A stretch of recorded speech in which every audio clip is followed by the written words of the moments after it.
Here's the key on this. Don't major in minor things. If you take up major time to do minor things, I'm telling you, you'll be behind the curve constantly. Here's what we learn in sales training. What's major time and what's minor time? Here's minor time, thinking about prospects. Here's minor time, making lists of prospects. Here's minor time, keeping books on prospects. Here's minor time, going to see the prospect.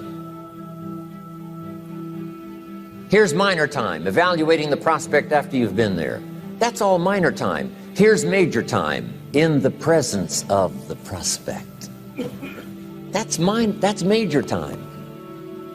And if you took a look, if you're in sales and you took a look at a week, you'd say, my gosh, I'm spending 90% of my time on the minor stuff and so little time on the major stuff in the presence of. How many hours in the presence of in my day? How many hours in the presence of during my sales week? Because the time that really counts is in the presence of the prospect. Majors and minors. Here's another key time management essential. Don't mistake movement for achievement. It's easy to get faked out by being busy. Guy comes home at night all exhausted, falls in the chair and says, oh, I've been going. Here's the big question. Doing what? It's not the going. Some people are going, and they're doing figure eights. I mean, their progress is small. So don't mistake movement for achievement. Here's another one in sales we learned. Don't mistake courtesy for consent. If somebody's pleasant and they nod, you say, oh, they're going to buy. No, they're courteous. You can't mistake courtesy for consent.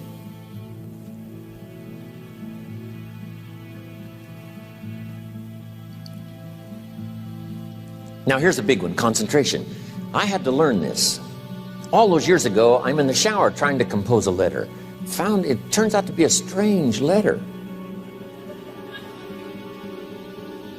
So here's what I learned to do. Save the work till you get to the office. Save the work till you get to the work. Don't try to get to the office on the way to work. On the way to work, enjoy the way. In the shower, enjoy the shower. Then go to work when you get to work. I found this to be helpful. Concentration. Here's another big one. Learn to say no. I'm telling you, in such a social society we have now, it's so easy to try to be a nice person, saying yes to everything. Find yourself overloaded. Now you got to call and make the, well, gosh, you know, all the time it takes to back out of something that you said yes to too quickly. Here's what might be better. I don't think so, but if that changes, I'll call you. Little things you can use not to overcommit yourself. My friend Ron Reynolds says, don't let your mouth overload your back. It's a good one. Now here's a big one on time management. When you work, work. When you play, play. Don't mix the two. Don't work at play. I used to take my family to the beach and I would bring my briefcase.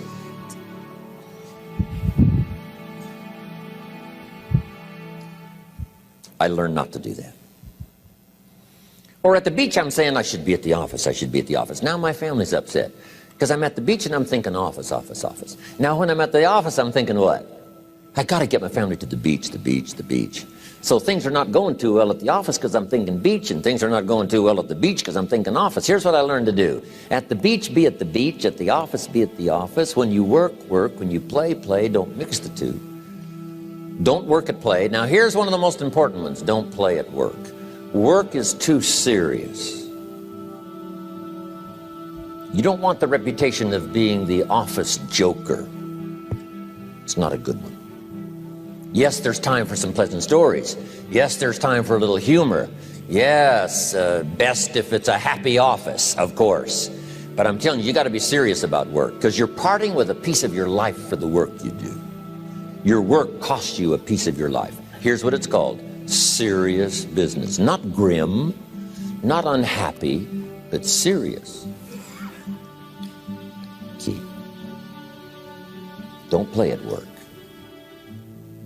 The old expression, I don't think we use it anymore, horse around at the office. Play around, play jokes, play tricks. No place, not at the workplace. At the beach, yes. At the bar, yes. Somewhere else, not work. You've got to treat work with all due conservative passion, because it's leading you to your future. Here's another key phrase: all work is good. You may not like your job, but if it's the stepping stones to get you to where you want to go, you got to appreciate your job. You don't have to have a passion for your job. Here's the ultimate passion: a passion for incredible success in every department of my life. That's the passion.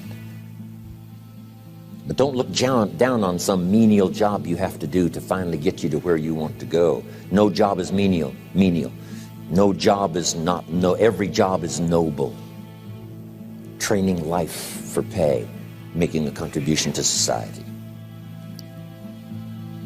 Next, analyze how you are. And if you have some weaknesses, if you can't, doesn't seem like you can change, here's the key: get it covered. I used to keep promising myself I'd keep the books, keep the books, keep the books. Finally, I gave that up. And back then, it only took me an extra $50, $60 a month for some accountant to keep the books. I said, no, I'm going to save the $50. You can't believe what I started losing in productivity because I tried to save the $50. So the key is, a lot of the time you can stay like you are, but just make sure you get it covered. Okay. Next, beware of the telephone and all other systems of communication, especially the telephone at home and systems of communication at home.